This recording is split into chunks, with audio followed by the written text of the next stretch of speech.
ప్రభుత్వ ఉద్యోగులు ఎదుర్కొంటున్న సమస్యలను తమ సంఘం అధ్యక్షులు కెఆర్ సూర్యనారాయణకు తద్వారా ప్రభుత్వానికి తెలియజేసుకునేందుకు ఫిబ్రవరి 2న కాకినాడలోని అంబేద్కర్ భవన్లో ఆంధ్రప్రదేశ్ ప్రభుత్వ ఉద్యోగుల సంఘం తృతీయ కౌన్సిల్ సమావేశం జరగనున్నట్లు సంఘం పిఠాపురం యూనిట్ అధ్యక్షులు గెద్దాడి శ్రీనివాసరావు తెలిపారు. పిఠాపురంలో ఏర్పాటు చేసిన మీడియా సమావేశంలో ఆయన మాట్లాడుతూ 2న జరిగే సంఘం తృతీయ కౌన్సిల్ సమావేశానికి ప్రతి ఉద్యోగి హాజరు కావాలని ఆయన పిలుపునిచ్చారు. ఆంధ్రప్రదేశ్ గవర్నమెంట్ ఎంప్లాయీస్ అసోసియేషన్ ఫిబ్రవరి 2వ తేదీ అనగా ఎల్లుండి ఆదివారం నాడు తలపెట్టిన 3వ కౌన్సిల్ సమావేశం డాక్టర్ బిఆర్ అంబేద్కర్ భవన్లోని పాత బస్టాండ్లోని కాకినాడలో జరుగుతుందో ఆ కార్యక్రమానికి మరి ప్రతి ఉద్యోగి కూడా హాజరయ్యి మన యొక్క బలగాన్ని తెలియజేయవలసిన ఆవశ్యకత ఎంతైనా ఉందని చెప్పేసి మరోసారి మీ అందరికీ గుర్తు చేస్తూ కనుక ప్రతి ఉద్యోగి కూడా ఈ కార్యక్రమానికి హాజరయ్యి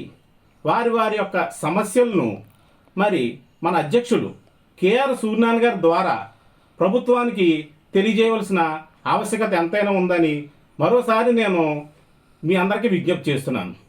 అదేవిధంగా మరి మన ఉద్యోగస్తులకు రావాల్సిన బకాయిలు చాలా ఉన్నాయి.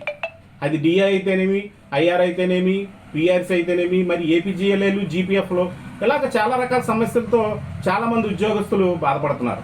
అదేవిధంగా సచివాలయ ఉద్యోగస్తుల పరిస్థితి అయితే మరి పూర్తిగా అగమ్యగోచరంగా ఉంది.